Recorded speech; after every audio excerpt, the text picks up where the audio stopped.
Kalian kemarin Oke.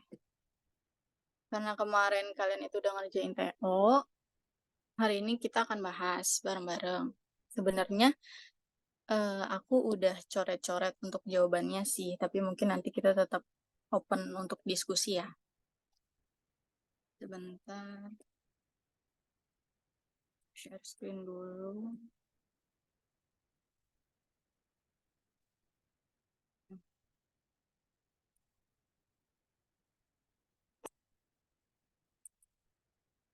Sorry. Kok dia puter? Bentar, bentar. Oke. Udah kelihatan ya, teman-teman?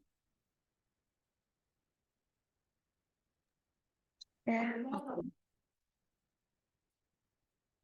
Jadi kemarin itu kalian TO 20 soal.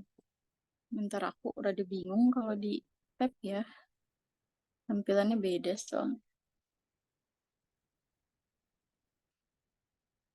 Oke. Jadi kalian TO 20 soal. Nah, dari 20 soal itu kita akan bahas satu-satu. Seperti yang selalu aku saranin ketika ngerjain soal PPU, PBM, maupun literasi bahasa Indonesia dan bahasa Inggris, kalian lihat pertanyaannya terlebih dahulu. Baru nanti baca ke teks. Karena memang biasa teksnya panjang, tapi sebenarnya pertanyaannya nggak harus dibaca seluruh teksnya gitu ya. Nah, untuk soal pertama ini masih gampang karena tentang pasangan kata bersinonim. Aduh, aku jadi bingung. Bentar. Aku jadi nggak bisa lihat anak-anaknya nih. Aku join Zoom satu lagi deh di HP aku yang satunya. Bentar ya, maaf ya.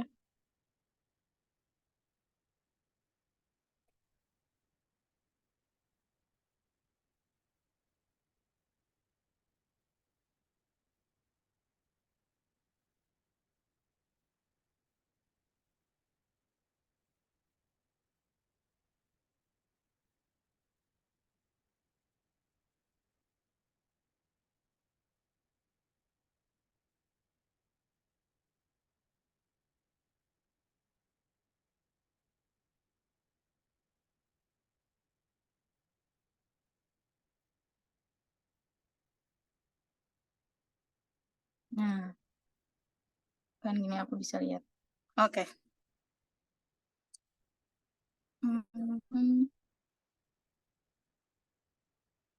Oke. Dari nomor 1 ya.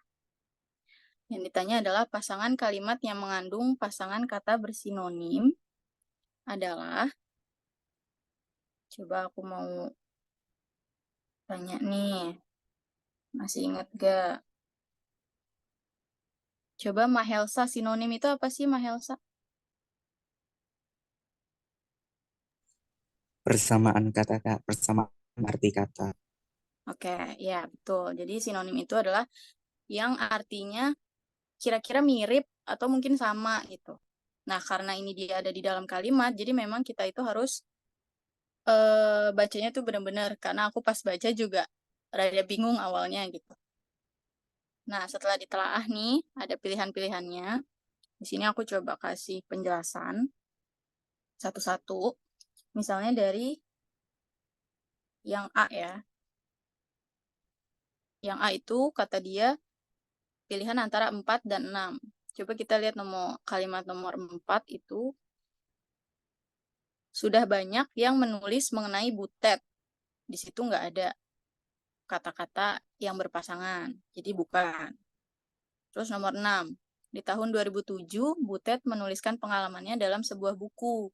Di situ juga nggak ada kata-kata yang sekiranya berpasangan. Jadi di sini aku kasih keterangan, keduanya tidak punya pasangan kata yang bersinonim, karena memang nggak ada kata-kata yang berpasangan pun nggak ada. Nggak harus bersinonim, yang berpasangan pun nggak ada. Terus, bentar, karena ini jawabannya B, kita coba lihat lagi ke yang lain dulu ya. Yang C. Kalimat nomor 5. Pengalaman Butet menjadi guru bagi suku anak dalam juga pernah ditulis di Insight Indonesia tahun 2008. Ini juga nggak ada pasangan katanya. Kemudian yang kalimat nomor 11, Butet sendiri mencoba mengembangkan metode pengajaran dengan belajar sambil bermain sesuai adat budaya dan cara hidup orang rimba. Oh, ini maaf ya, nanti aku koreksi. Untuk yang kalimat 11, ada pasangan, tapi bukan pasangan kata sih itu ya jatuhnya. Karena ada dua kata. Adat budaya dan cara hidup itu sebenarnya bisa bersinonim. Jadi ini harusnya, tapi tetap bukan itu jawabannya karena hanya ada pasangan kata bersinonim pada kalimat 11 saja. Di kalimat 5-nya tadi nggak ada ya, teman-teman. Terus yang D, 3 dan 14. Hanya kalimat 3 yang punya kata bersinonim, yaitu pelaku dan perintis. Atas dedikasinya sebagai perintis dan pelaku pendidikan, karena kalau pelaku itu artinya adalah orang yang melakukan gitu ya. Kalau merintis itu ya artinya adalah orang yang melakukan rintisan gitu. Dia memulai sesuatu. Jadi sekiranya bukan bisa dikatakan mirip ya. Jadi nggak sepenuhnya sama tapi memang mirip. Terus untuk yang E hanya kalimat 12 karena tadi kalimat 6 nggak ada ya. Di kalimat 6 itu di tahun 2007 Butet menuliskan pengalamannya dalam sebuah buku, itu cuma keterangan waktu, Butet sebagai subjek, menuliskan sebagai predikat, pengalamannya itu juga keterangan ya dalam sebuah buku itu objek. Maaf. Jadi jawabannya adalah B. Kenapa? Karena di kalimat 2 itu ketika aku lihat ada kata komitmen dan dedikasi. Kalau komitmen itu sebenarnya secara makna aslinya itu sebenarnya orang yang dia mau terikat sesuatu, dia mau berkomitmen gitu kan. Kalau dedikasi itu orang yang mengusahakan sesuatu, tapi ketika ditelaah lagi dari segi konteks di dalam paragraf ini, ternyata komitmen dan dedikasi itu bisa dikatakan berpasangan karena dua-duanya sama-sama memiliki arti usaha sungguh-sungguh. Jadi sungguh-sungguhnya dalam bentuk apa ya? Dalam bentuk komitmen dan dedikasi dia ketika dia melakukan sesuatu. Nah, lalu kenapa sama kalimat nomor 12? Karena yang kalimat nomor 12 itu sebenarnya awalnya aku agak bingung nih. Yang bersinonim itu materi pengajaran dan materi menggambar atau pengajar dan pelukis. Tapi kayaknya kalau dari segi materi pengajaran dan materi menggambar itu bisa bersinonim juga sih sebagai sama-sama bahan pelajaran gitu ya, bahan mata pelajaran. Tapi di sini yang mau aku ambil itu yang bersinonimnya adalah pengajar dan pelukis karena sama-sama berarti atau bermakna orang yang melakukan mengajar, orang yang mengajar, atau orang yang melukis, atau orang yang berprofesi sebagai pelukis atau pengajar gitu. Jadi jawabannya adalah B. Kemudian untuk 2. Di sini ada kata kader pada kalimat 10 ya. Ini kita bolak-balik atas bawah karena teksnya di atas, pertanyaannya di bawah. Nggak nge-lag ya. Oke, kalimatnya para kaderwarsi yaitu murid yang sudah mampu membaca, menulis, dan berhitung membantu membuka akses ke wilayah lainnya yang belum mengenal pendidikan. Coba aku mau tanya dulu nih. Tadi Mahelsa ya, coba. Efran ada nggak Efran? Iya, Kak. Kalau kader itu menurut kamu apa sih? Kayaknya kamu tuh suka dengar kata kader itu di mana sih? Kader itu pencalonan sih, Kak, kayaknya. Kayak kader Ya, gitu. ya betul. Makasih Efran. Tadi juga makasih Mahelsa ya. Jadi kader itu kita biasa sering dengar tuh di partai gitu ya, di partai. Ini ada Bapak kader gitu-gitu. Nah, yang dia tanya pertanyaannya adalah apa sih yang kiranya bersinonim dengan kata kader itu tadi? Seperti jawaban Efran tadi kader itu kayaknya pencalonan gitu deh Kak gitu kan. Orang yang akan menjadi sesuatu gitu. Nah, di sini aku tulis nih. Jadi kader itu memang orang yang diharapkan dia akan berperan sebagai sesuatu, misalnya pangkat sesuatu, gelar sesuatu, atau orang yang akan memegang peranan penting, baik itu dalam kehidupan lingkup kecil maupun kayak di pemerintahan. Walaupun kita lebih familiar kalau kader tuh biasanya di pemerintahan ya. Nah, kita lihat satu-satu nih. Untuk yang A, pedemo itu adalah artinya orang yang melakukan demo. Nah, di sini aku kasih catatan kecil juga nih. Aku zoom sedikit. Karena dari tadi banyak kata-kata seperti pengajar, pelukis, terus ini juga ada pedemo gitu ya. Nanti di bawah ada kata pelaku. Di sini aku kasih catatan untuk setiap kata-kata prefix atau kemarin tuh kita belajar tentang awalan. Awalan pe itu memang dapat bermakna orang yang melakukan sesuatu. Jadi kayak misalnya pelaku ya memang orang yang melakukan suatu perbuatan. Misalnya tadi pedemo ya berarti orang yang melakukan demo. Pokoknya intinya tentang orang yang melakukan kegiatan tertentu. Jadi dia sekiranya tidak sinonim ya sama kader, masih kurang tepat karena kader itu tadi bakal calon, kalau pedemo itu orang yang melakukan demo, kayak jauh banget, nggak cocok. Terus berikutnya ada B. Wisnu Tama adalah bibit unggul Indonesia. Oke. Dari kalimat ini, konteks bibit unggul itu memang artinya sebagai dia berpotensi menjadi, nih aku tulis di samping. Dia berpotensi sebagai orang yang dapat memajukan pariwisata dan ekonomi kreatif kalau dari kalimat ini ya.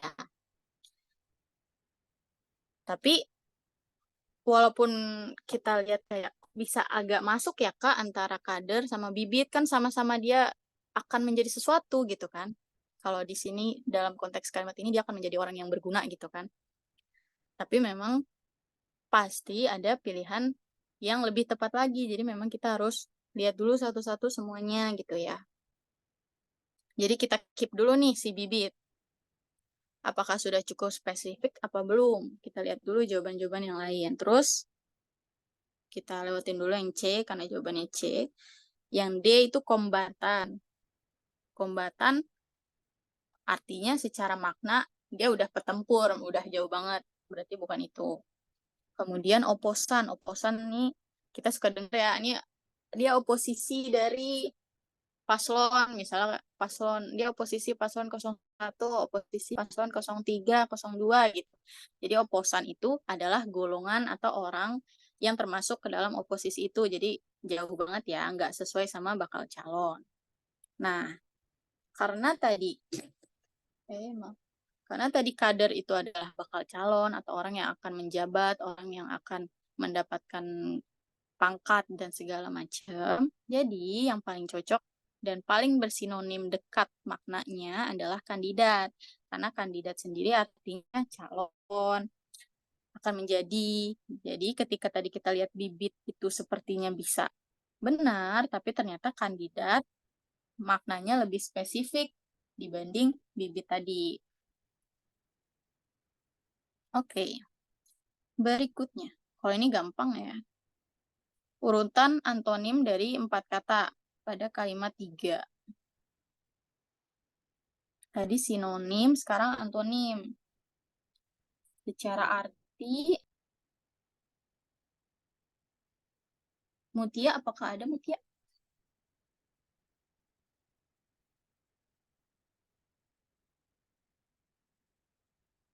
Atau mungkin Kirana, apakah ada di Zoom? Ada, Kak. Oke.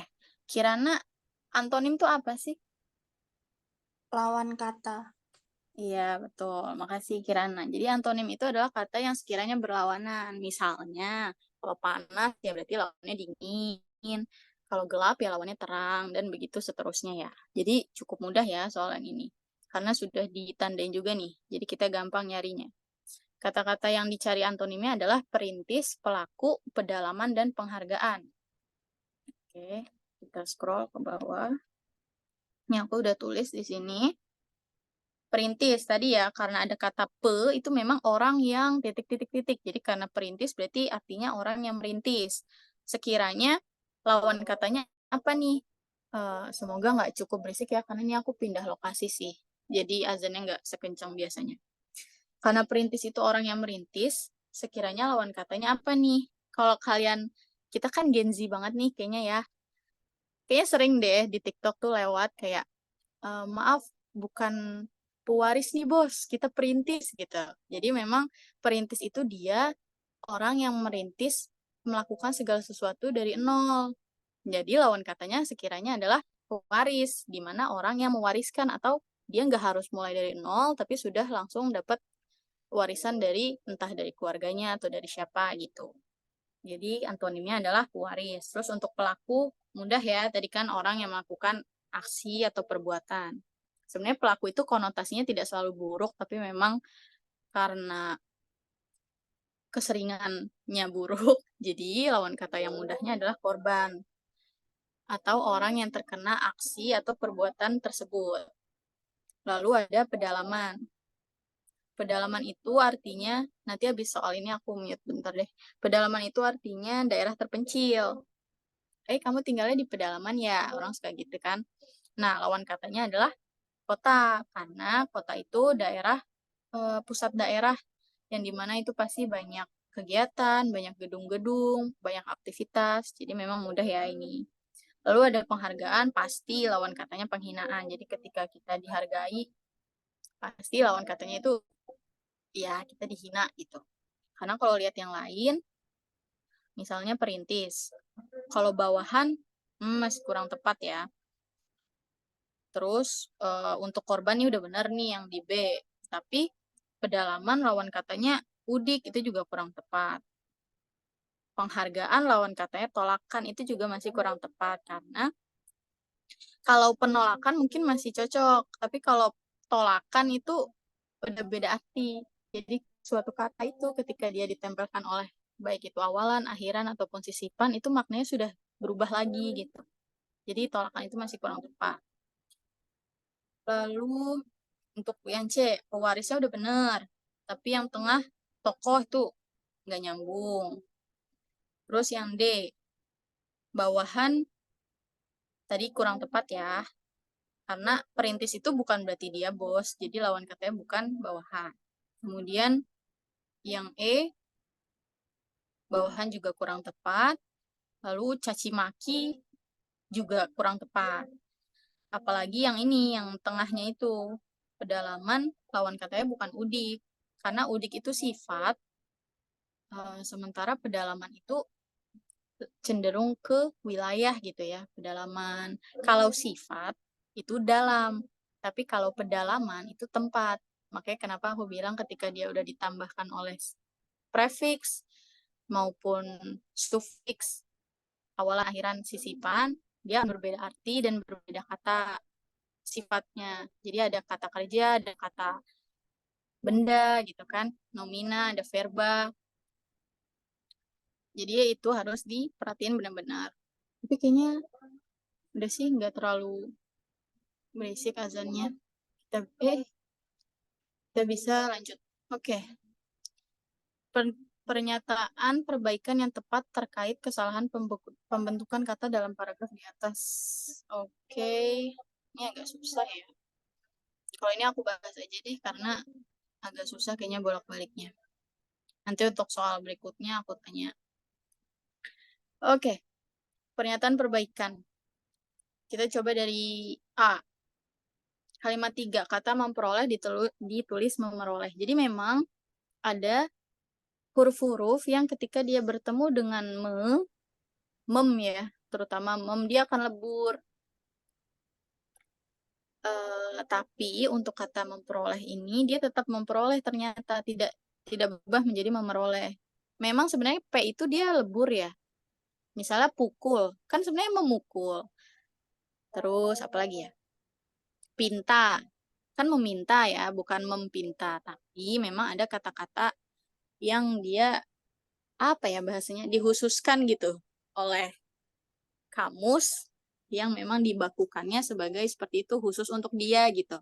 Karena disesuaikan dengan bagaimana orang sekiranya suka ngomongnya kayak gitu.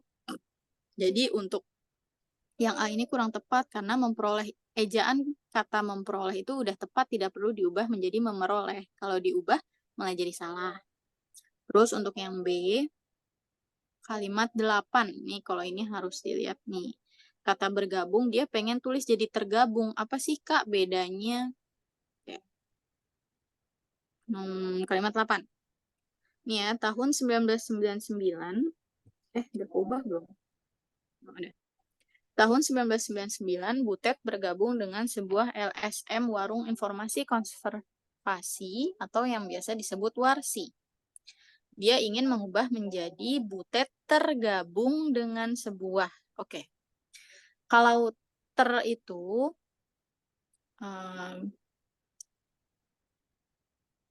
biasanya dia maknanya itu lebih dekat dengan kata telah.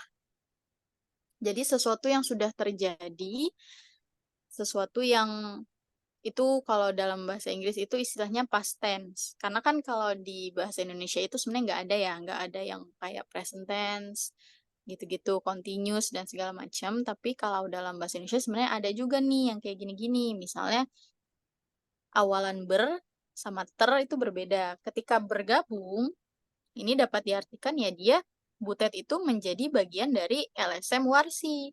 Tapi ketika diubah menjadi Butet tergabung dengan sebuah LSM, itu tuh berarti dia telah menjadi satu dengan Warsi.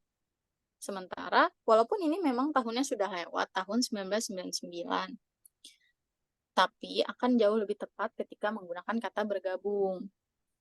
Yang artinya ya sebenarnya artinya sama saja, gabung. Bedanya di awalan tadi ya, ketika bergabung itu artinya dia menjadi suatu anggota, menjadi anggota dari suatu organisasi, tapi kalau ter itu biasanya artinya itu telah. Misalnya dilupakan sama terlupakan. Kalau dilupakan, ya kita melupakan dia. Bisa jadi saat ini kita melupakan dia gitu. Tapi kalau dia sudah terlupakan gitu, itu tuh memang sesuatu yang sudah terjadinya itu lebih lampau gitu. Jadi akan lebih tepat, nggak perlu diganti. Bergabung itu sudah tepat. Lalu kalimat 11, kata pengajaran ditulis mengajar. Oke.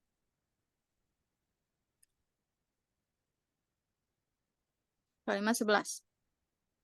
Mana ya? Mana sih? Pengajaran. Dia mau ganti jadi mengajar. Butet sendiri mencoba mengembangkan metode pengajaran dengan belajar sambil bermain.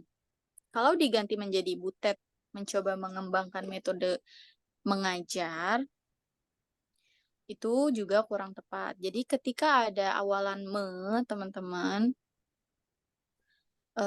itu biasanya diikuti kata sifat. Nggak perlu kata kerja lagi gitu.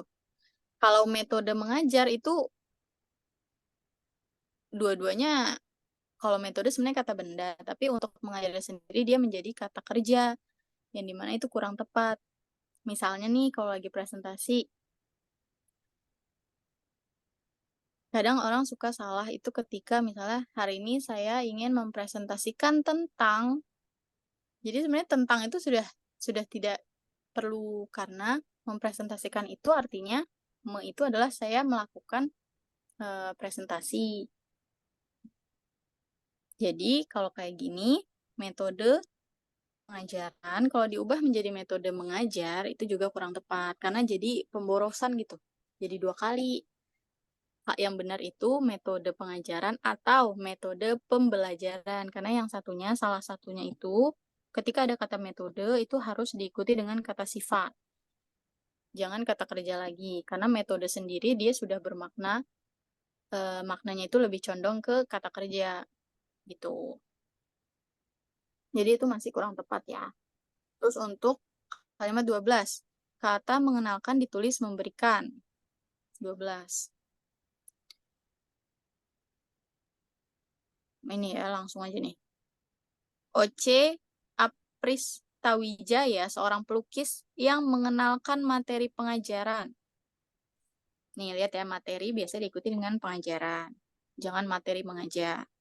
Karena tidak padu. Nah, dia pengen ganti nih, mengenalkannya jadi memberikan, dia pengennya diubah. Itu juga kurang tepat, karena secara semantiknya atau secara maknanya, mengenalkan itu berarti kita kan apa ya bahasanya? Mengenalkan itu kita mengajarkan sesuatu yang baru ke orang yang dia belum tahu sebelumnya. Sebelumnya dia belum kenal dengan metode itu atau mungkin dengan orang tersebut. Tetapi kalau diganti menjadi kata memberikan materi pengajaran, sebenarnya memberikan itu artinya menyerahkan sesuatu. Jadi memang kalau dalam bahasa sehari-hari kita kan suka bilang gitu ya, gurunya tadi ngasih materi gitu. Sebenarnya itu kurang tepat karena ngasih materi itu nggak bisa dikasih gitu. Materi itu biasanya diajarkan. Tapi kalau misalnya bahasa sehari-hari sih nggak apa-apa sehari-hari. Tapi kan ini dalam konteks wacana atau paragraf yang padu. Jadi memang tidak seharusnya diganti karena memang yang benar adalah mengenalkan atau dia mengajarkan sesuatu yang baru gitu. Bukan memberikan materi.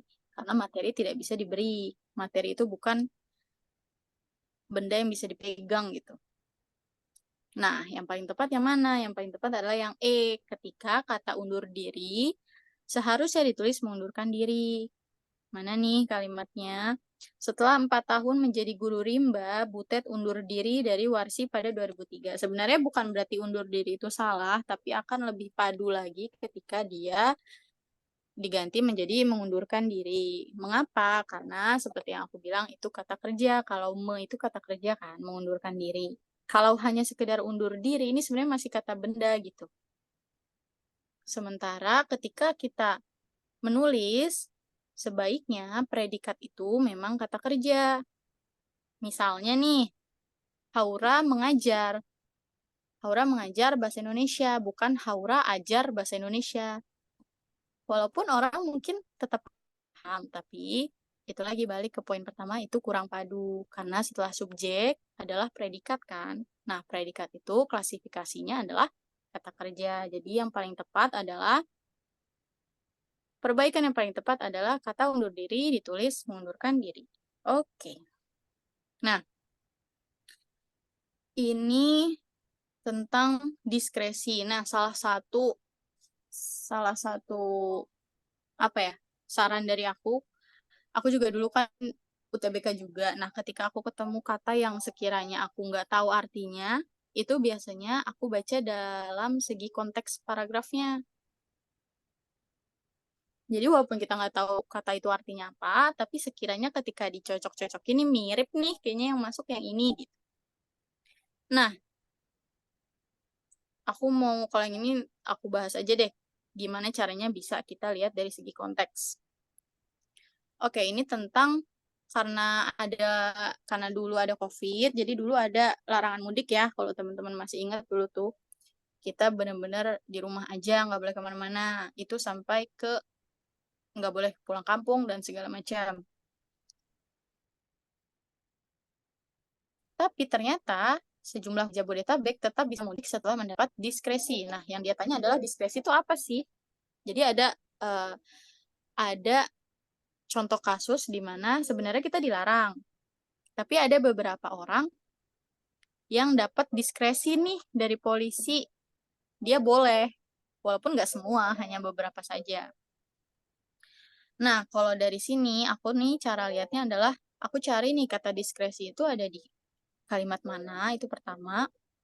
Terus sekiranya diulang-ulang di mana, terus kenapa aku garis bawahi juga yang kalimat terakhir, karena di sini ada nih pertanyaannya, apakah petugas kepolisian di lapangan tuh boleh ngelakuin diskresi dari maklumat presiden? Karena kan presiden itu kan urutan tertinggi di suatu negara ya. Maksudnya emang boleh Kak dia main memutuskan sendiri. Nah, kalau aku nangkepnya gitu tuh tadi ketika aku baca, karena diskresi itu apa sih gitu. Tapi ketika aku baca, jadi saat itu ada larangan A, tapi sama polisi boleh-boleh aja nih melakukan A asal hanya beberapa orang, karena dianggap ya demi hati nurani deh gitu, jadi boleh.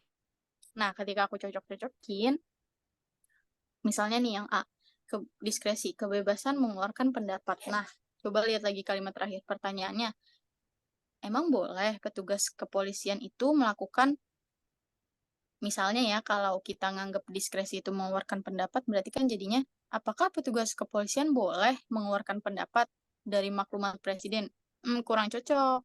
Karena ya kalau cuma sekedar pendapat, nggak ada yang salah. Kita kan negaranya demokrasi kan, kalau soal pendapat sih nggak apa-apa. Jadi ketika dibaca masih kurang tepat, karena nggak hanya dia mengeluarkan pendapat nih si polisinya, tapi dia melakukan sesuatu. Nah, misalnya keputusan yang sewenang-wenang. Ini juga ada keputusan nih. Tapi di sini ketika kita baca teksnya, justru yang paling tinggi wewenangnya itu justru presidennya gitu. Jadi kalau kita ambil yang keputusan yang sewenang-wenang itu masih kurang tepat, karena sebenarnya polisi tidak sewenang itu untuk memutuskan sesuai maunya dia gitu. Terus yang D, kebebasan mengeluarkan keringanan. Bisa jadi sih kalau dilihat sekilas, bisa kayaknya Kak keringanan, kan itu keringanannya dalam bentuk orang-orangnya itu, jadi boleh ada beberapa yang dibiarkan mudik gitu. Tapi menurut aku tetap masih kurang cocok. Karena kebebasan mengeluarkan keringanan itu masih kurang cocok ketika kita lihat kalimat mana nih? 5. Ada penumpang travel yang diberhentikan namun kemudian mengeluh karena dia sudah di PHK dan jika tetap di Jakarta tidak bisa makan. Namun tidak semua diperbolehkan melanjutkan perjalanan ke daerah. Berarti bukan keringanan dong. Karena dia aja udah ngeluh di PHK, tapi dia tetap nggak boleh lewat. Berarti kan tidak cocok. Terus kebebasan mengambil kebijakan. Kebijakan juga sepertinya itu terlalu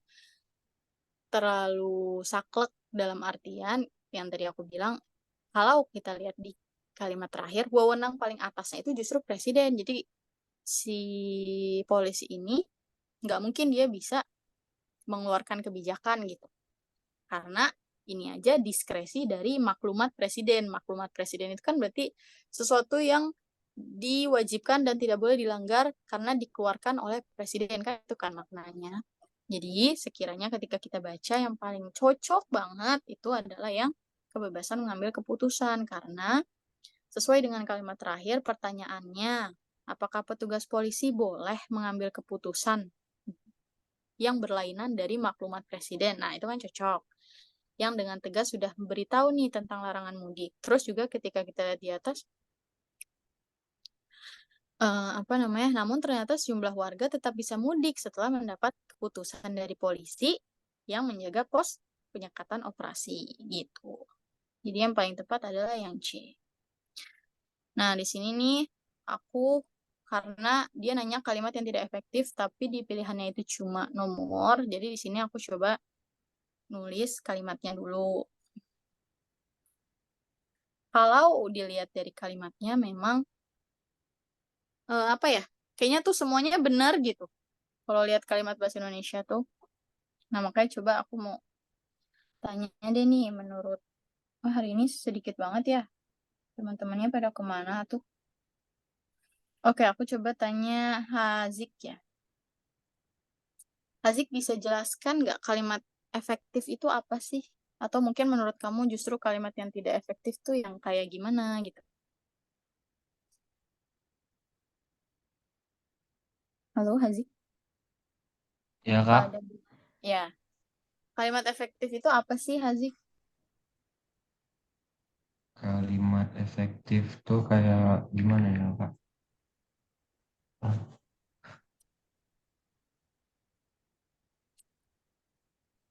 Aku kasih clue deh nih, misalnya kalimat efektif tuh yang ada apanya sih? Unsur apa aja? Misalnya subjek, terus apa?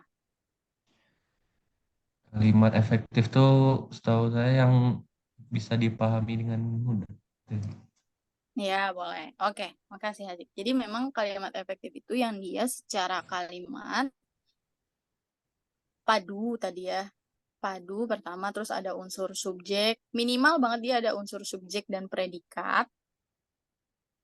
Karena kalau misalnya nggak ada, kita bingung. Misalnya, Kalau nggak ada, dia nggak akan menjadi kalimat. Misalnya nih,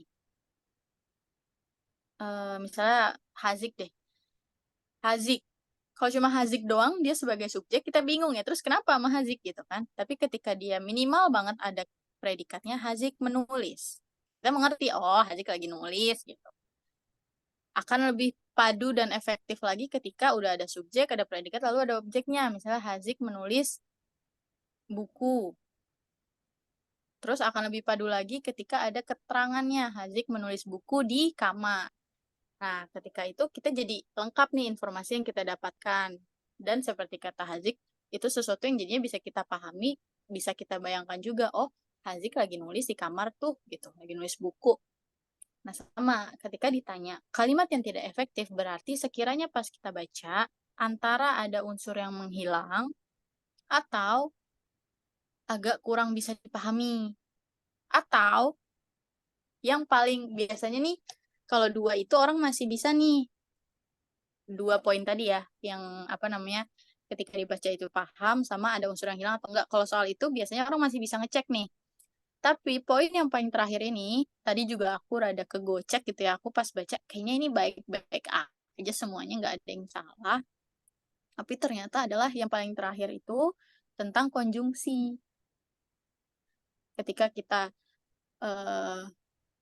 ngomong atau nulis, itu kita pasti ada konjungsi atau kata hubung yang menghubungkan antara kalimat satu dengan kalimat lainnya, atau mungkin kata satu dengan kata lainnya supaya bisa dipahami. Nah, kalau dari pilihan-pilihan kalimat yang ada di sini, ternyata permasalahannya adalah ketika dia memakai konjungsi di awal kalimat, lalu kurang tepat nih konjungsi yang dia pakai. Kenapa? Misalnya kita lihat dari pilihan lain ya. Misalnya A, kalimat 5 itu kalimatnya tuh begini. Pengalaman Butet menjadi guru bagi suku anak dalam pernah ditulis di Insight Indonesia tahun 2008. Di sini aku kasih catatan. Udah ada objeknya. Objeknya itu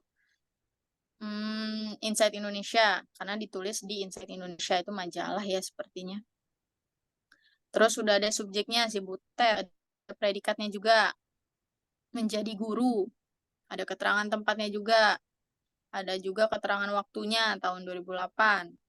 Dan dia udah efektif nih dari segi bahasa, udah bisa kita pahami, dari segi tanda baca. Lalu dia juga tidak pakai konjungsi yang gimana-gimana. Jadi ketika kita baca, kita bisa paham. Terus, untuk kalimat 6, di tahun 2007, Butet nulis pengalaman dia di buku. Oke, udah jelas nih, ada waktunya 2007, ada subjeknya si Butet, ada predikatnya menulis, dan ada objeknya di buku. Udah efektif juga.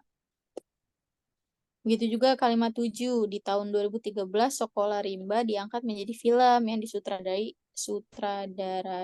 nih, typo, oleh Riri Riza. Udah jelas nih ya. Nah, ini menarik nih dibahas nih kalimat 7 karena ada bahkan. Bahkan itu ada konjungsi. Bahkan itu, kalau nggak salah pekan lalu udah aku bahas, itu tuh untuk penekanan atau tambahan. Jadi ketika kita baca, dia memakai konjungsinya, sudah tepat nih walaupun dia pakai konjungsi, dia udah tepat nih. Dia pakai kata, Kak, maaf memotong pembicaraan. Ini ya, bacaan nomor 6 itu yang Presiden Joko Widodo atau yang Butet itu ya? aku salah nulis ya. Ini, kalimat nomor 6 di tahun 2007. Maksudnya nomor 6 itu bacaannya memakai itu Kak, yang bacaan Presiden Joko Widodo. Oh, astagfirullah. Ya, iya makasih. Kamu siapa ya? Maaf, aku di tab nggak bisa lihat. Muhammad Zaki. Oke, makasih Zaki udah diingetin. Pantes aku pas baca kok agak bingung. Oke, nggak apa-apa. Nanti aku koreksi. Tapi memang jawabannya E ya. Nah, kita cek dulu nih. Maaf ya. Bentar, aku bahas yang ini dulu deh. Karena ini juga menarik nih. Yang ini, aku pengen nunjukin kenapa yang kalimat 9 ini, tapi di wacana sebelumnya ya. Makasih juga tadi udah diingetin. Aku agak liar. Oke, kenapa ini menurut aku salah di kalimat sebelumnya? Karena dia pakai konjungsi. Seperti yang tadi aku bilang, kalimat 7 itu pakai konjungsi. Tapi dia sudah benar konjungsinya karena menambahkan. Bahkan di tahun 2013, Sokola Rimba itu udah jadi film. Dia menambahkan dari yang tadi ya, di sebelumnya di tahun 2007, itu ditulis dalam buku. 6 tahun kemudian jadi film loh, gitu. Jadi udah tepat nih ketika dia pakai konjungsi untuk menambahkan. Tapi ada kalimat selama Butet menjadi guru rimba, jadi selama itu adalah konjungsi temporal atau konjungsi yang menunjukkan waktu. Sebenarnya harusnya diikuti dengan keterangan. Dan keterangannya kalau bisa waktu atau keterangan suasana dan lain-lain. Misalnya, selama tahun 2015 sampai 2020 misalnya. Atau selama hujan turun deras, aku tidak boleh keluar sama ibu, misalnya kayak gitu. Nah, ini kurang tepatnya di mana? Karena ketika ada konjungsi selama, dia nambahin subjek nih. Sebenarnya nggak apa-apa.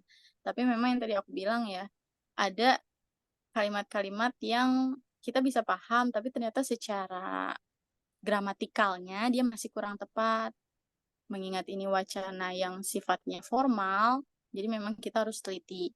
Nah, kita balik ke teks yang aslinya, karena udah diingetin ya Mas Zaki. Oke, kita lihat yang kenapa jawabannya kalimat 9 yang tidak efektif. Kita lihat dulu dari nomor 5. Kalimat 5, maaf. Di contoh, ada penumpang travel yang diberhentikan, namun kemudian mengeluh karena dia sudah di PHK dan jika tetap di Jakarta tidak bisa makan. Oke.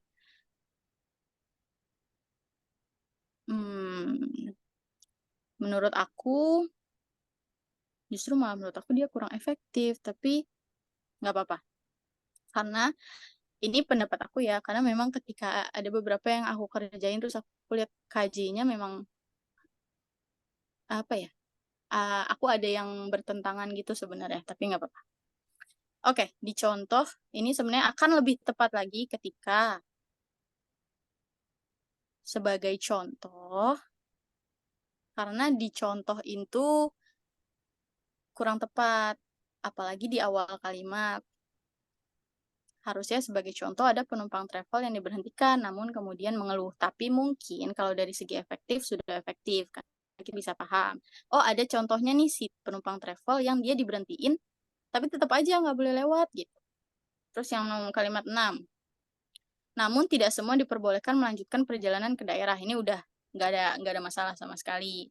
Karena udah ada konjungsi namun itu berarti kan negasi. Namun negasi dari kalimat sebelumnya ya.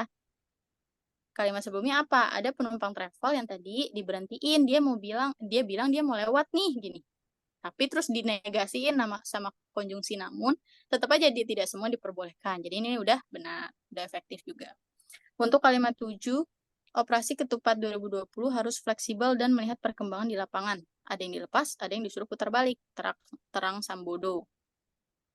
Seraya menambahkan akan menindak tegas anggotanya jika ketahuan menerima sogokan dari pemudik. Oke, ini juga nggak ada masalah karena dia dari segi unsur udah ada subjeknya, udah ada predikatnya, udah ada keterangannya, subjeknya Sambodo. Predikatnya ini dia menindak tegas, itu predikatnya ya, objeknya anggotanya, keterangannya jika ketahuan menerima sogokan dari pemudik. Nah, operasi bla bla bla bla bla itu adalah keterangan tambahan maksudnya. Lalu yang kalimat 8. Kita mengapresiasi langkah polisi yang tetap mengedepankan sisi kemanusiaannya. Oke, ini juga paling baik di antara kalimat lain, karena susunannya sudah sangat baik ya. Subjek, kita mengapresiasi predikat langkah polisi. Objek, yang tetap mengedepankan sisi kemanusiaannya itu keterangan, jelas. Oke, yang 9. Kenapa ya dia salah atau kurang tepat atau tidak efektif? Karena coba kita lihat dulu. Pertanyaan kita, apakah petugas kepolisian di lapangan boleh melakukan diskresi dari maklumat presiden yang sudah yang sudah dengan tegas memberitahukan tentang larangan? Oke. Ini adalah permasalahan orang Indonesia. Orang Indonesia itu suka pakai yang aku perlu mengingatkan, karena kayaknya aku belum ngingetin minggu lalu, kalau yang itu seterusnya setelah kata yang, semuanya adalah keterangan. Jadi ketika apakah petugas boleh melakukan diskresi dari maklumat presiden yang sudah dengan tegas memberitahukan tentang larangan mudik? Jadi nggak ada di sini nggak ada subjeknya teman-teman, karena pertanyaan kita itu tuh sebagai objek ya, pertanyaan kita. Apakah petugas kepolisian? Maaf, pertanyaan kita itu pelengkap. Lalu, apakah petugas kepolisian sebagai objek di lapangan boleh melakukan diskresi dari maklumat? Nah, sebenarnya maklumat presiden ini seharusnya adalah subjek, tetapi dia ditambahkan kata yang dimana yang itu seterusnya itu akan menjadi keterangan. Jadi, dari kata maklumat presiden yang sudah dengan tegas memberitahukan tentang larangan mudik, itu semuanya menjadi keterangan. Pantesan dia tidak efektif ya. Pantes aku tadi kok bingung. Oke, dia tidak efektif karena di dalamnya dari segi unsur dia kurang. Lalu dari segi bahasa dia boros. Kebanyakan keterangannya karena tidak dibatasi dengan jelas, tidak dibatasi dengan kata hubung. Dia malah dibatasi pakai kata yang. Misalnya nih aku kasih contoh yang lain, kayaknya ini agak susah. Misalnya, Haura yang sedang duduk di atas kasur di dalam kamarnya dengan lampu yang gelap. Oke, itu kan panjang banget ya. Nah, Hauranya dia akan hilang unsurnya sebagai subjek ketika dia ditambahkan kata yang, lalu ditambahkan dengan keterangan yang sangat panjang. Jadi, akan tidak efektif. Boleh pakai yang, tapi seharusnya tidak setelah subjek. Karena nanti dia akan kehilangan jati dirinya sebagai unsur gitu. Itu ya, ternyata ini nanti aku ubah. Makasih banyak Zaki sudah diingatkan. Oke, lalu yang ketujuh. Ini kita, udah jam 8. Kayaknya aku kepanjangan nih. Oke, biar cepat keburu semuanya. Setelah membaca teks di atasnya dapat menyatakan hal berikut kecuali. Oke, kalau kecuali berarti yang benar salah. Maaf, kalau kecuali berarti yang salah cuma satu. Lalu, pembaca dapat menyatakan berarti semua itu harus mengacu pada wacananya. Kita nggak bisa menyimpulkan sendiri, karena kadang ada begitu. Kalau misalnya kita familiar dengan teksnya, kadang kita suka nyimpulin, bukan emang ini benar ya, tapi nggak bisa, tetap kita harus mengacu pada wacananya. Oke, untuk mempercepat yang A, untuk menekankan penyebaran COVID, Presiden mengeluarkan maklumat larangan mudik. Oke, ini kan justru topik utamanya nih, bisa dilihat nih di kalimat 1. Oke, jelas ada. Selain warga Jabodetabek tidak bisa mendapat diskresi dari polisi. Oke, ini juga disinggung nih di kalimat 2. Karena ternyata sejumlah warga dari Jabodetabek, berarti yang di luar itu nggak bisa. Oke, lalu yang C, diskresi bisa didapatkan jika pemudik mampu mengambil polisi. Ini kayaknya maksudnya mengambil hati polisi, agar rasa kemanusiaannya muncul. Ini typo nih dari soalnya ya. Ini juga ada disinggung ya, disinggung dari Sambodo menegaskan keluarnya di diskresi didasari oleh rasa kemanusiaan, bukan karena sogokan. Lalu yang D, jika polisi penjaga pos ketahuan dari melakukan akan ditindak tegas anggotanya. Sambodo menegaskan dia akan menindak. Oke, itu tadi ada ya di kalimat 7 yang tadi kita sempat bahas juga. Terus, nah ternyata yang paling salah atau tidak ada di dalam wacana tuh yang E. Jika ada penumpang travel yang mengeluh di PHK, maka boleh mendapatkan diskresi. Kenapa salah? Lebih tepatnya kurang tepat karena tidak dijelaskan loh bahwa tidak dijelaskan nih di dalam wacana ini bahwa semua yang di PHK dia otomatis ya udah boleh lewat deh tuh gitu. Enggak. Karena di situ bahkan dikasih contoh ada penumpang travel yang diberhentikan namun kemudian mengeluh karena dia udah di PHK dan kalau dia masih di Jakarta dia nggak bisa makan nih, gue pengen pulang, tetap aja ternyata nggak boleh lewat. Jadi kita dapat menyatakan bahwa yang paling salah ini yang E. Oke. Kalau ini gampang ya. Coba aku mau tanya. Jaki boleh deh tadi aku Aku bangga dengan kamu, keren berani menegur, karena aku biasanya nggak berani. Oke. Istilah virtual pada bacaan di atas punya makna maya. Menurut kamu kenapa maknanya maya?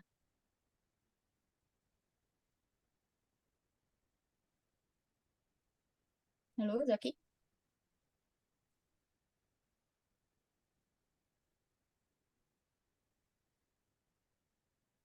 Tuh, Zaki nih hilang.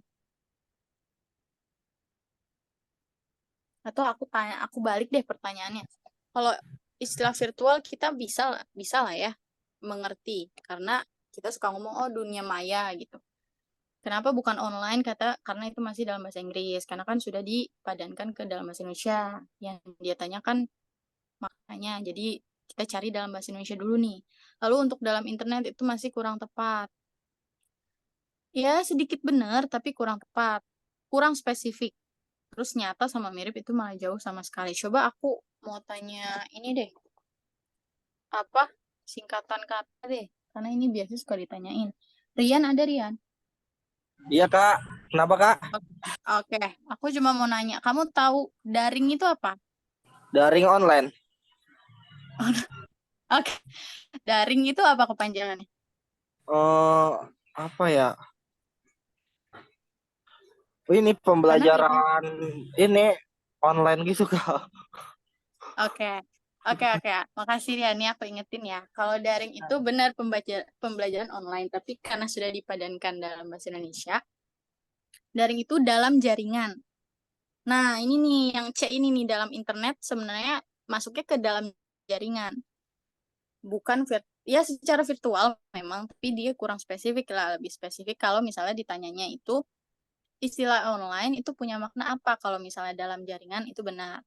Sama dengan luring itu offline, luar jaringan. Jaringan apa sih maksudnya Kak? Ya itu jaringan internet.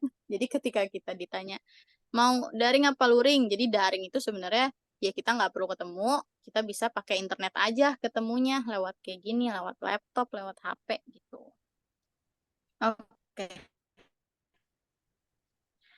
Kalimat mana yang dapat melanjutkan bacaan di atas? Ini juga aku agak kekecoh karena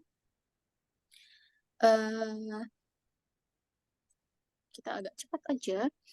Ini kita kalau lihat secara garis besar dia ngomongin tentang batu amber kelabu.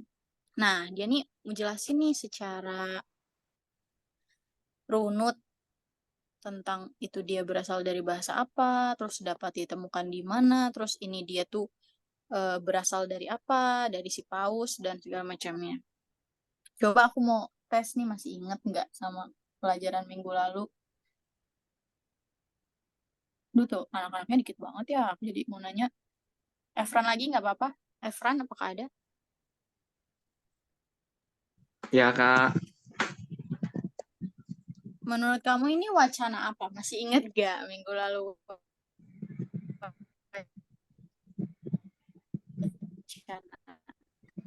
Maaf puter. Ayo, ini wacana apa? Ayo. narasi deh kak. Ada eksposisi, ada narasi, ada deskripsi. Narasi dikunci ya nih, narasi. Kayaknya sih narasi. Kalau deskripsi menghayal kurang sih kak. Kurangnya kenapa tuh?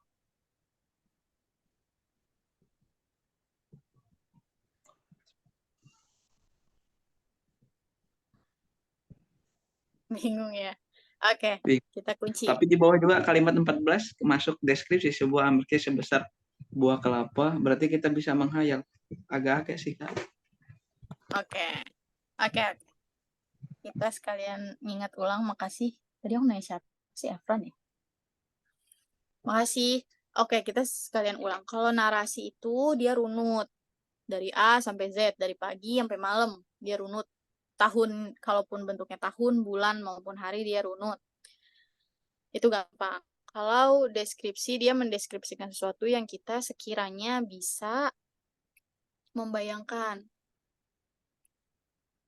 Bisa kita imajinasikan. Memang ini secara garis besar tuh mirip deskripsi, karena memang kita bisa ngebayangin, oh ini tuh dari ikan paus yang terus dimuntahin, dia jadi lama-lama mengeras, jadi batu gitu.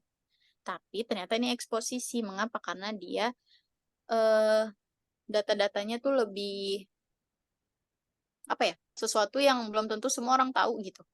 Misalnya, oh ini dari bahasa Perancis loh. Oh ini eh, apa? Dimuntahinnya tuh dari makanan yang dimakan tuh seperti cumi gurita, ikan, udang, cangkang kerang, dan segala macam. Ada kalimat atau kata yang sekiranya kita nggak tahu kalau tidak disajikan oleh penulis, misalnya cephalopoda, lalu ambergris, dan segala macamnya. Jadi tadi kalau misalnya dibilang deskripsi, kan kemarin aku bilang perbedaannya itu memang tipis banget antara deskripsi dan eksposisi. Kalau deskripsi itu dia secara umum, kalau eksposisi dia lebih menunjukkan data-data yang ditambahkan dari ada what, when, why, who, where, how-nya gitu. Ada 5W1H-nya. Nah, pertanyaan dia itu, kalimat mana yang sekiranya dapat melanjutkan bacaan di atas? Sebenarnya, menurut aku, A dan B itu bisa benar. Tapi memang, kenapa B bisa benar? Karena kalimat terakhir itu, sebongkah ambergris sebesar buah kelapa bisa dihargai hingga 500 juta. Itu seharga rumah di kawasan elit Jakarta. Itu, seperti yang aku minggu lalu bilang, adalah kata ganti yang sekiranya merujuk pada kalimat sebelumnya. Nah, aku tadinya jawabnya B nih. Tapi pas aku lihat lagi, oh, ini eksposisi loh, teman-teman. Dan penandanya itu ada di kalimat pertama. Dari semua bahan yang saya lihat dan baui, nah, ini ada tokohnya nih ternyata. Satu yang paling menarik adalah ambergris. Jadi, kenapa yang paling tepat itu? Saya kegirangan ketika melihat secuil ambergris di jajaran bahan. Karena dia sebenarnya lagi cerita nih dari semua bahan yang dia lihat di toko. Jadi sebenarnya dia tuh lagi masuk ke suatu tempat yang dimana dia melihat ada berbagai barang. Baru dia menjelaskan si ambergris ini dari mana, bagaimana bentuknya, dan segala macam. Balik lagi nih ke terakhir. Jadinya dia girang. Ketika dia lihat ada ambergris loh di jajaran bahan yang tadi dia lihat dan baui ini. Jadi memang bahasa Indonesia itu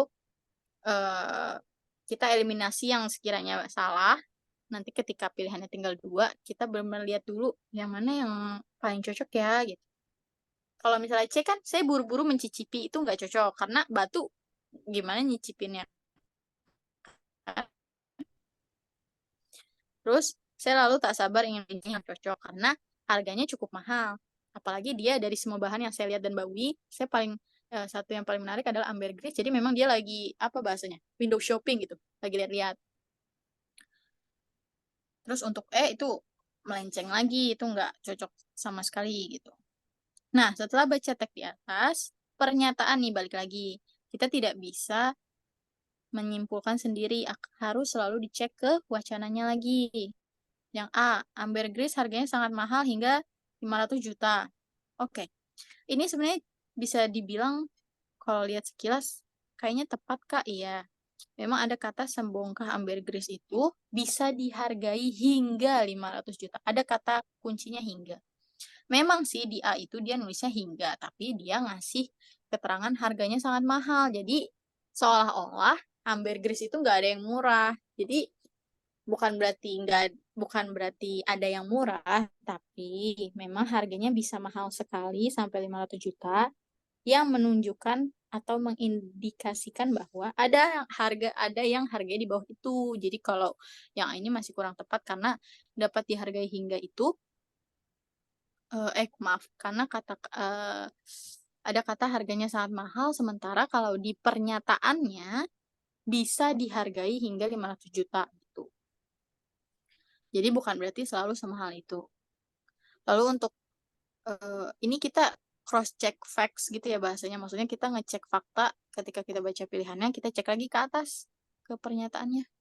Terus yang B, ambergris dapat mengikat parfum dengan sangat baik sehingga sangat dibutuhkan. Oke, kalau cuma sampai ambergris dapat mengikat parfum dengan sangat baik, itu memang ada pernyataannya. Mana nih? Konon, ambergris mampu menyeimbangkan dan mengikat parfum dengan sangat baik. Titik. Kalau sudah cuma sampai situ benar, tapi dia ada pakai tambahan lagi nih. Sama kayak A ya, dia ngasih tambahan-tambahan keterangan untuk mengecoh yang sehingga sangat dibutuhkan oleh pabrik parfum. Tapi nggak ada tuh pernyataan kayak gitu. Secara eksplisitnya tidak ditulis seperti itu.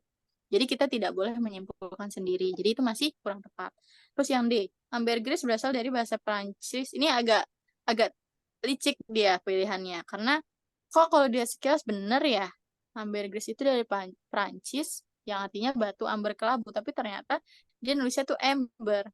Sementara kalau di bahasa Inggrisnya sendiri itu yang benar, apa sih ini? Gini, ambre.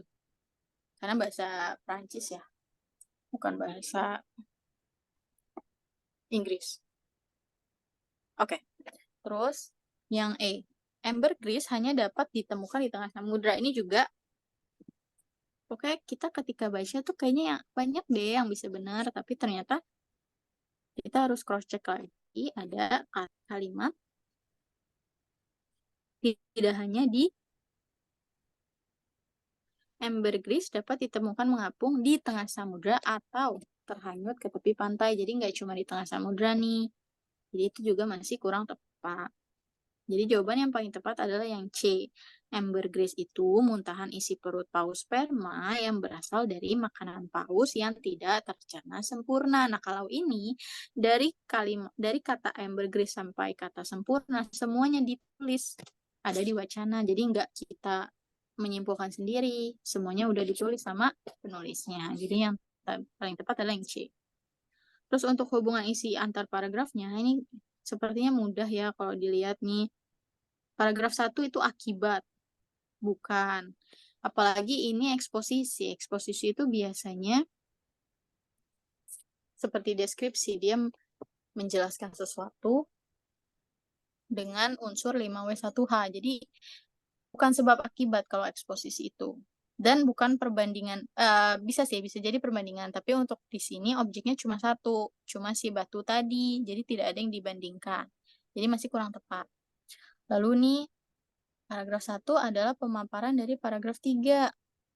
Kebalik ya, ternyata paragraf 3 itu justru yang memaparkan paragraf 1, karena seperti yang minggu lalu aku bilang, kita harus tahu dulu nih, gagasan pokoknya ada di mana. Oh, ternyata gagasan pokoknya itu ada di paragraf pertama.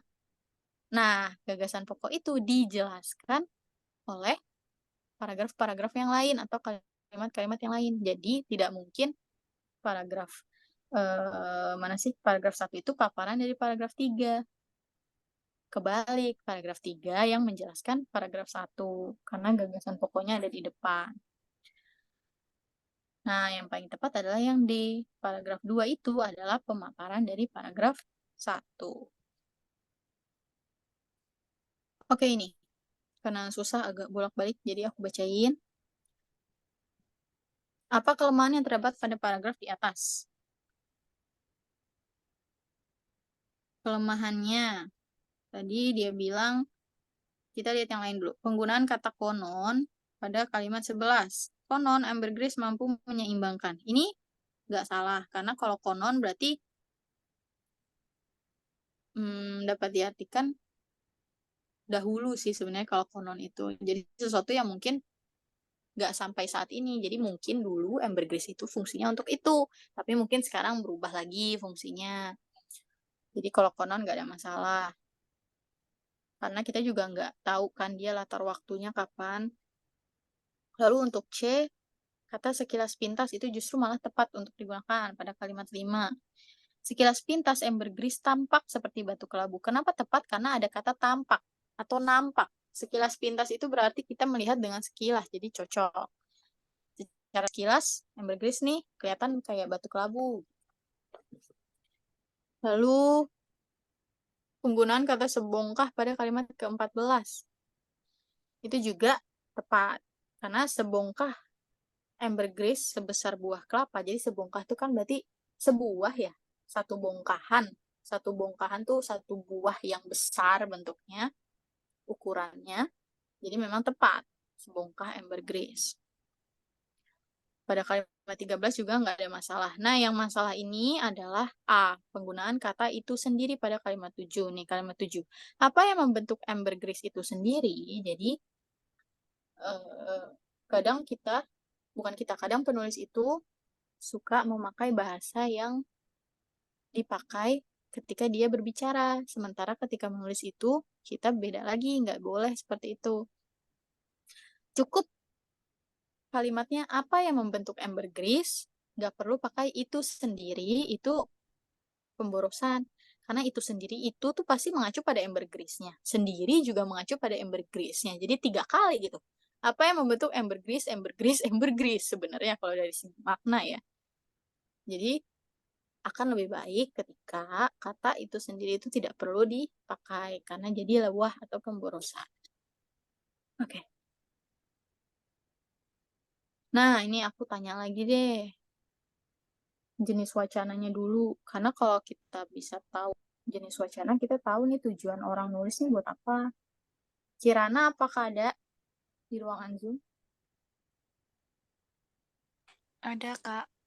Oke, menurut kamu ini wacana apa ya?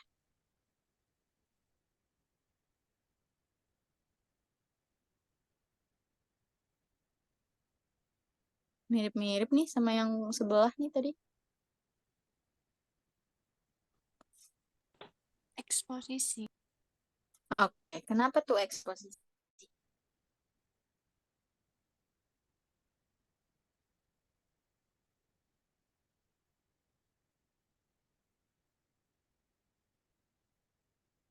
Oke, aku keep ya.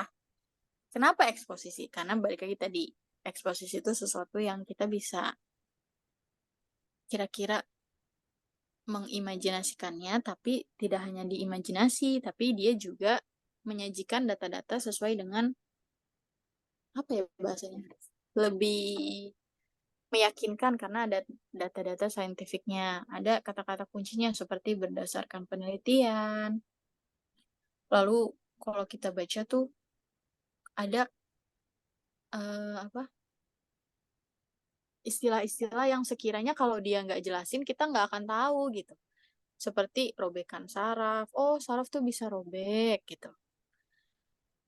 Pendarahan pada retina mata, pembengkakan pada otak. Oh, otak tuh bisa membengkak. Perputaran, no. Bahkan otak mengalami perputaran atau pergeseran terhadap batang otak. Wah, ternyata otak bisa seperti itu ya gitu. Itu adalah wacana eksposisi. Dia menjelaskan sesuatu secara rinci, dipaparkan, jadi kita bisa membayangkan kira-kira gitu. Tapi memang berdasarkan data dan fakta. Nah, yang pertanyaannya adalah, apa sih tujuannya menuliskan kalimat 3? Jadi kita lihat kalimat 3-nya aja nih. Karena jawabannya A, kita bahas yang pilihan lainnya dulu. Yang B. Untuk membuktikan penelitian yang dibahas pada kalimat sebelumnya. Kita cek kalimat sebelumnya, yaitu kalimat 2. Namun ternyata mengguncang bayi atau mengayun bayi dengan cara tidak benar dapat membahayakan keselamatan bayi. Dia bilang itu untuk membuktikan penelitian yang dibahas pada kalimat 2. Tapi di kalimat 2 nggak ada tuh kata penelitian. Jadi kurang tepat ya, karena belum sampai ke penelitian. Lalu untuk yang C. Untuk memperluas informasi yang telah dijelaskan pada kalimat sebelumnya. Oke. Sekali lagi aku ingetin, informasi itu tidak bisa diperluas. Dan selain karena tidak bisa, dia bukan memperluas informasi gitu. Informasinya ukurannya sih tidak bertambah, tapi mungkin dari segi dari segi jumlah itu bertambah. Tapi kalau dari segi ukuran itu bukan jadi luas, bukan jadi sempit, enggak. Jadi bukan memperluas, kurang tepat ya. Terus untuk memerinci, kenapa bukan memerinci, Kak? Karena dia tidak serinci itu kalimatnya. Berdasarkan penelitian, mengguncang atau mengayun bayi dengan terlalu keras dapat menyebabkan shaken baby syndrome. Cuma sekedar ada namanya, tambahan namanya. Bukan yang kayak misalnya shaken baby syndrome. Shaken baby syndrome, istilah shaken baby syndrome ditemui oleh bla bla bla bla bla dari pada tahun bla bla bla. Nah, kalau itu rinci. Kalau ini enggak. Dia hanya sekedar menjelaskan dari segi nama. Lalu, kenapa bukan sebab akibat ya? Karena memang tidak ada pemicu atau pemantiknya sih di kalimat sebelumnya. Nah, yang paling tepat itu adalah menguatkan karena memang terkadang ketika penulis itu menulis wacana, dia sebenarnya udah nulis kalimat tersebut atau informasi tersebut, tapi dia tegaskan lagi atau dia kuatkan lagi informasi tadi yang dia tulis dengan cara dia menunjukkan, nih ada datanya asli nih berdasarkan penelitian gitu. Jadi yang paling tepat adalah menguatkan informasi yang telah dibahas pada kalimat sebelumnya. Karena pada kalimat 2 itu sebenarnya sudah disinggung nih tentang mengguncang atau mengayun bayi itu tidak benar dan dapat membahayakan keselamatan bayinya. Dia pertegas lagi, itu bahkan ada loh istilahnya, namanya shaken baby syndrome gitu. Oke, next. Kalimat 8 dan 9 dalam teks tersebut mengandung hubungan. Oke. Kita langsung lihat ke 8 dan 9-nya aja, yang lainnya nggak usah. Kita baca dulu, selain faktor psikologis, makin sulitnya tantangan untuk membesarkan anak, terlebih di kota besar, juga menjadi penyebab lain yang membuat wanita enggan menikah dan memiliki anak. Tantangan itu tidak hanya berpusat pada hal-hal material, tetapi juga pada masalah menjaga anak dari pergaulan bebas. Oke. Kita review lagi materi yang minggu lalu. Di sini ada kata ganti itu. Tantangan itu, jadi ketika ada kata itu, pasti dia mengacu pada kalimat sebelumnya atau mungkin pembahasan-pembahasan yang ada di kalimat-kalimat yang lain. Jadi dia tidak bisa jadi gagasan pokok dan dia pasti menjelaskan sesuatu. Menjelaskan apa? Karena ada kata ganti itu, misalnya, atau kata ganti tersebut, misalnya berdasarkan pemaparan tersebut. Nah, tersebutnya ini apa? Oh, ternyata udah dijelaskan di kalimat sebelumnya. Jadi pasti memang ketika ada kata ganti itu, ini, tersebutnya, misalnya. Kadang adanya tuh kayak penelitiannya gitu. Nya itu juga kata ganti, karena kan sebenarnya nya itu dia ya, tapi menjadi pemilik, makanya diganti jadinya. Itu pasti hubungannya adalah pemaparan atau penjelasan. Jadi bukan contoh, bukan sebab akibat, bukan juga perincian, karena cenderung lebih ke arah pemaparan atau penjelasan. Deh ya? Oh ya, benar. Sebelah sini. Oke. Berdasarkan paragraf 2, kita bacanya langsung ke paragraf 2. Oke. Coba aku mau tanya. Zaki ada nggak Zaki? Zaki tadi belum.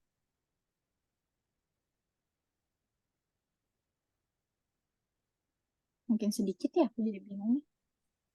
Dia lagi nih.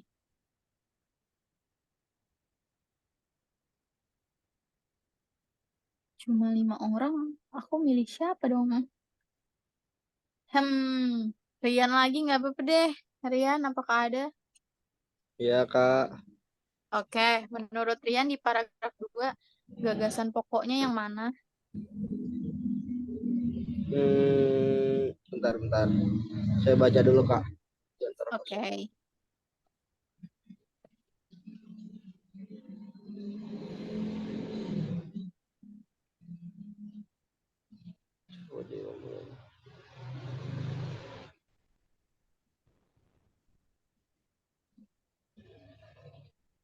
Di antara kasus kekerasan seksual. Oh, ini paragraf yang pertama kali, Kak, itu, Kak. Kalimat pertama berarti. Kenapa tuh? Karena sisanya kayak Komnas itu menjelaskan tentang yang itu, tentang kasus kekerasan. Oke, keputar lagi. Oke, makasih Rian. Oke, benar ya. Jadi gagasan pokoknya ada di, maaf nih emang. Aduh. Oke, main apa aja muter-muter. Gagasan pokoknya ada di kalimat pertama. Karena kalimat-kalimat setelahnya menjelaskan kalimat pertama. Pertanyaannya, dia ngebahas kalimat pertama nih, dia ngebahas gagasan pokoknya. Karena gagasan pokoknya tadi adalah di antara kasus kekerasan seksual dalam ranah privat, jenis kekerasan yang paling banyak itu incest, perkosaan, pencabulan, persetubuhan, eksploitasi seksual, dan perkosaan dalam perkawinan. Pertanyaan dia menyinggung kalimat itu, kalimat tadi. Nah, dia nanya, kalau di suatu negara nggak ada kasus kekerasan tadi yang tadi dia sebutin. Yang paling mungkin benar tuh yang mana gitu. Nah, kita udah tahu itu adalah gagasan pokoknya. Nah, kita tapi harus tahu dulu nih, karena gagasan pokok itu biasanya hanya sebagai topik utama, yang dimana biasanya penjelasannya itu ada di kalimat-kalimat berikutnya kan. Jadi kita baca dulu kalimat-kalimat berikutnya. Oh, kalimat berikutnya tuh ngebahas jumlah kasusnya, apa akibat kenapa bisa terjadinya, tuh bisa dilihat ya. Karena orang yang sangat dekat dianggap sebagai pelindung justru menjadi ancaman. Terus juga ada dia kasih perbandingan jumlah kasusnya yang semakin bertambah atau berkurang tuh.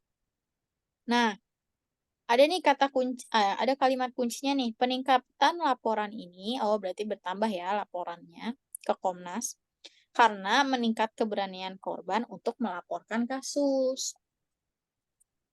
Dia nanyanya, kalau nggak ada kasus-kasus tadi, kesimpulan apa nih yang sekiranya paling mungkin? Nah, ternyata kesimpulan paling mungkin adalah, yaitu, kalau nggak ada kasus, berarti ya nggak ada laporan dong. Karena kalau kita lihat yang lain nih, misalnya negara akan aman. Seperti yang aku bilang, kita tidak bisa menyimpulkan sendiri ya. Jadi kalau secara sekilas kita bisa lihat negara akan aman. Ya benar sih, kalau misalnya nggak ada kasus kekerasan seksual ya akan aman, terutama untuk perempuan. Tapi kan itu tidak dinyatakan dalam wacana di atas. Jadi kita tidak bisa memilih yang itu. Terus perempuan tidak ada yang mencoba melakukan bunuh diri. Oh, itu dibahas, benar memang dibahas, tapi bukan di paragraf 2. Jadi kita juga harus lihat soalnya dia mintanya berdasarkan paragraf 2. Kalau itu pernyataannya ada, tapi adanya di paragraf lain, jangan dipilih. Berarti kurang tepat. Terus yang D, ayah kandung, ayah tiri, atau paman menjadi pelindung. Nggak tepat dong. Terus yang E, menurunnya keberanian korban untuk melaporkan ke Komnas Perempuan. Kok menurun kan malah di sini dibilangnya kalau tidak terjadi kasus. Maaf, kalau tidak terjadi kasus, berarti kan nggak ada yang harus dilaporkan. Karena secara silogisme bahasanya juga, kalau tidak ada suatu kasus, ya tidak akan ada laporannya. Misalnya, kalau nggak ada nasi, ya kita nggak akan makan gitu. Ini sama. Jadi karena tidak ada kasus kekerasan seksual ya sama dengan tidak ada laporan. Karena tidak ada yang perlu dilaporkan. Karena tidak ada korban. Jadi paling benar jawabannya adalah yang C. Tidak adanya laporan kasus kekerasan terhadap perempuan. Berdasarkan paragraf 2 lagi nih. Apabila pelaku kekerasan terhadap perempuan dilakukan oleh ayah kandung, ayah tiri, atau paman. Manakah di bawah ini simpulan yang paling mungkin benar? Oke. Paragraf 2. Jika dilakukan oleh ayah tiri, ayah kandung, atau paman. Dia nyinggung apa nih? Jadi kita harus lihat dulu ke paragraf 2-nya. Jangan disimpulkan sendiri. Di sini ada kalimat nih. Hal tersebut memprihatinkan ya. Highlight. Hal tersebut memprihatinkan karena orang yang sangat dekat dianggap sebagai pelindung atau penanggung jawab keluarga justru menjadi ancaman. Pertanyaan dia, kalau dilakukan oleh si orang-orang yang dianggap dekat ini, kesimpulannya apa? Ya berarti kesimpulannya adalah mereka, yaitu ayah kandung, ayah tiri, atau paman, tidak bisa menjadi orang yang melindungi atau bertanggung jawab terhadap keluarga. Ini balik lagi ya, nih kalau yang D, banyak korban yang melakukan aksi bunuh diri. Sebenarnya kalau secara silogisme bahasa ya emang benar, kalau misalnya itu dilakukan oleh orang terdekat, biasanya jadi depresi, jadi bunuh diri. Tapi balik lagi, itu pernyataannya ada di paragraf berapa? Kalau bukan di paragraf 2, jangan dipilih. Terus kasus kekerasan meningkat. Kurang spesifik ya. Terlihat sekilas benar tapi masih kurang spesifik. Terus korban harus melaporkan ke Komnas Perempuan. Ini mah, iya memang benar. Ketika ada kasus kekerasan itu harus dilaporkan. Tapi itu tidak ada di pernyataan. Itu kesimpulan yang dibuat-buat sendiri gitu bahasanya. Terus yang terakhir, tidak ada orang yang dapat dipercaya. Sekilas terlihat benar ya. Karena ayah kandung, ayah tiri, atau pamannya itu melakukan kekerasan yang bikin kita tidak dapat percaya sama mereka, tapi masih kurang tepat. Karena ada jawaban yang lebih tepat atau paling tepat, yaitu yang C. Mereka tidak dapat menjadi orang yang melindungi sesuai dengan pernyataan di paragraf kedua. Nih ya, justru menjadi ancaman sebagai pelindung atau penanggung jawab, tapi malah jadi ancaman, berarti kan dia gagal melaksanakan tugasnya. Oke, udah 8:30, kita percepat aja. Yang 17, berdasarkan paragraf 4, nih kayaknya salah ketik ya dari soalnya, harusnya paragraf 3, karena paragraf 4 itu tentang kesimpulan nih. Nggak ada pernyataan apa-apa yang bisa diambil. Jadi kita lihatnya paragraf 3.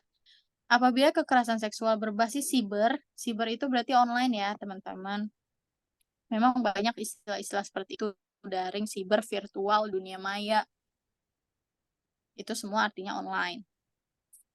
Kalau berbasis siber itu marak terjadi, mana ini kesimpulan yang paling mungkin benar? Paling mungkin. Nah, kita cek lagi di paragrafnya.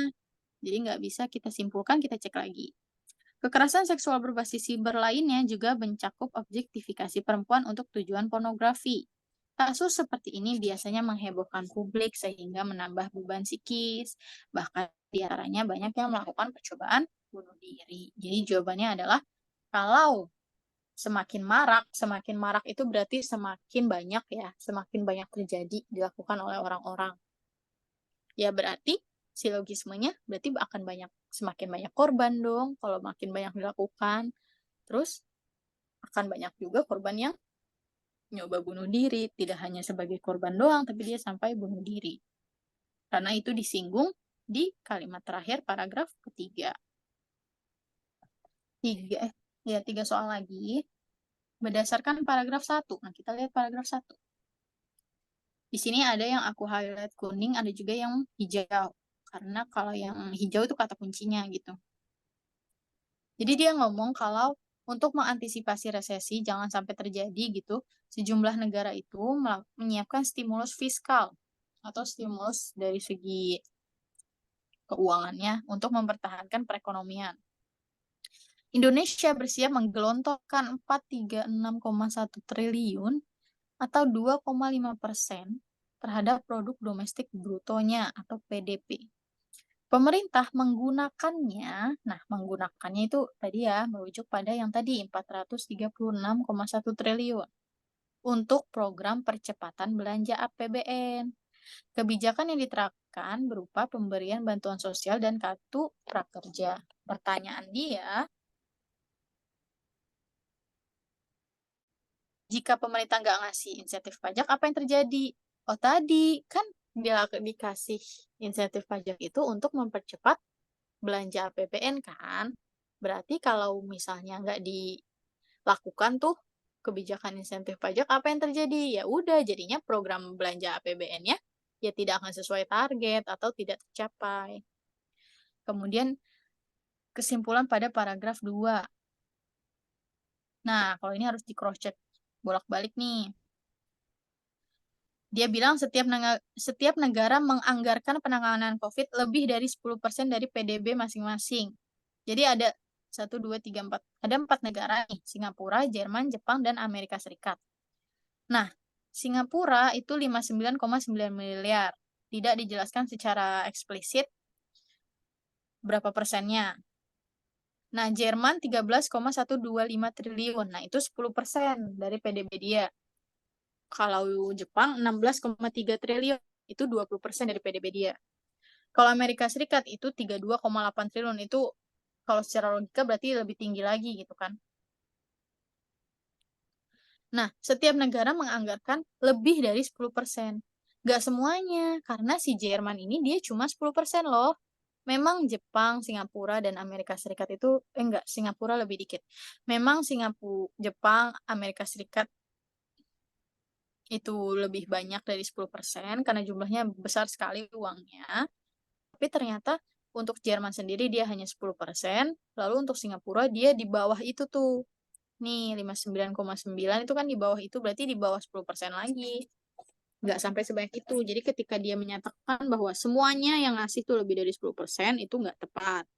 Terus, yang B, Amerika Serikat paling besar anggarannya. Ya memang benar, di sini Amerika Serikat itu anggarannya paling besar, sebesar 32,8 triliun. Wah, itu banyak sekali, tapi dia ngasih keterangan tambahan untuk mengecoh, karena persentasenya terhadap PDB paling tinggi. Nah, ini tidak disebutkan secara eksplisit dalam pernyataan. Dan sekali lagi, kita tidak bisa menyimpulkan sendiri, jadi masih kurang tepat. Terus Jerman menggunakan anggarannya untuk bantuan, pinjaman modal, insentif pajak, dan subsidi sektor keuangan. Nah, ini kalau dilihat sekilas memang benar. Nih, Jerman. Untuk pinjaman, nih ya Jerman. Nih, Jerman nih. Untuk modal, pajak perusahaan, subsidi gaji pekerja. Tapi tadi dia bilangnya bukan subsidi gaji pekerja, melainkan sektor keuangan. Masih kurang lengkap atau kurang spesifik, karena bukan seluruh sektor keuangan yang dibantu oleh Jerman, melainkan hanya gaji pekerja yang dirumahkan. Terus yang D, Jerman dan Amerika Serikat memiliki jumlah anggaran yang sama. Itu juga salah. Kalau Jerman nih Jerman 13,125, Amerika Serikat 32,8. Itu jauh ya, berbeda. Nah, berarti karena yang lain salah, yang paling benar adalah yang E. Dana penanganan COVID tidak hanya digunakan dalam sektor kesehatan. Itu benar, karena tadi ya ada sektor keuangan, ada sektor rumah tangga, ada juga perlindungan pekerja, dan lain-lain. Oke, nomor terakhir, penutupan. Ternyata anaknya nggak nambah ya. Pada kemana ini? Oke, terakhir. Topik bacaan di atas. Nah, sekali lagi, kalau mau kita menentukan topik, makanya kenapa dari tadi aku suka nanya, ini gagasan pokoknya yang mana? Ini wacana apa? Karena kita harus tahu dulu, oh ini wacana jenis A, biasanya gagasan pokoknya ada di sini, gitu. Nah, kalau kita mau menentukan topik, kita harus tahu dulu gagasan pokok paragrafnya ada di mana.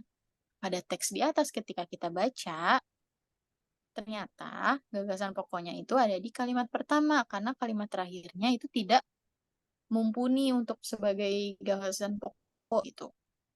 Karena dia tuh kelihatan banget itu kalimat penjelasan.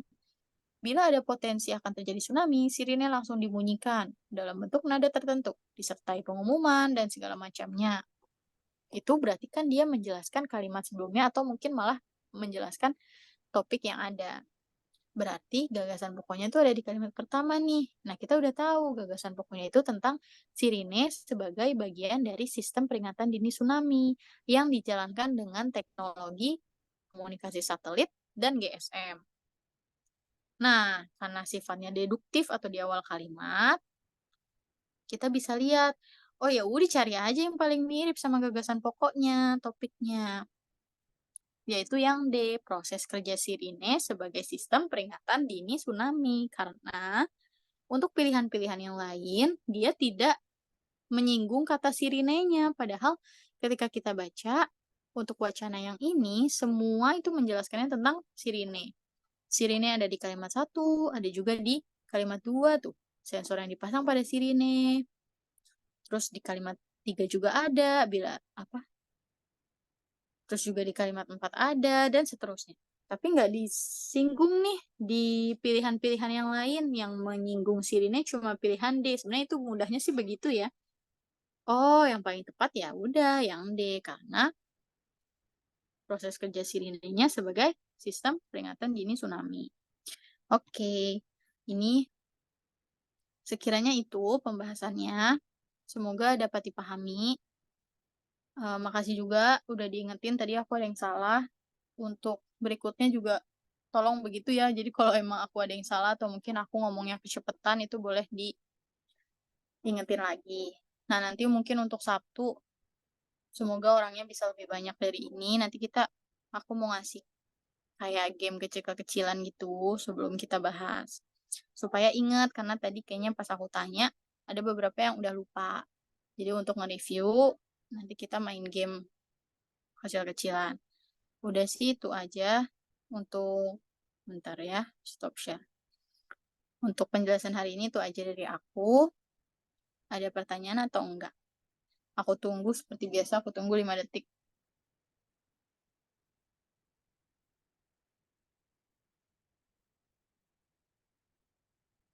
Oke, aku tadi habis live Zoom yang satunya. Oke, karena udah aku tunggu terus nggak ada pertanyaan. Bentar.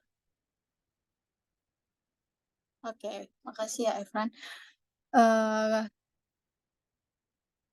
Udah itu aja dari aku. Makasih banyak udah datang. Teman-teman, kalau kenal sama teman-teman yang lain, tolong diingetin untuk datang karena hari ini sepi banget nih. Sedih aku juga. Supaya kita bisa belajar bareng. Sehat-sehat ya semuanya. Aku juga mau live. Selamat istirahat. Makasih udah datang. Iya Kak, makasih Kak. Ya, sama-sama. Aku live ya.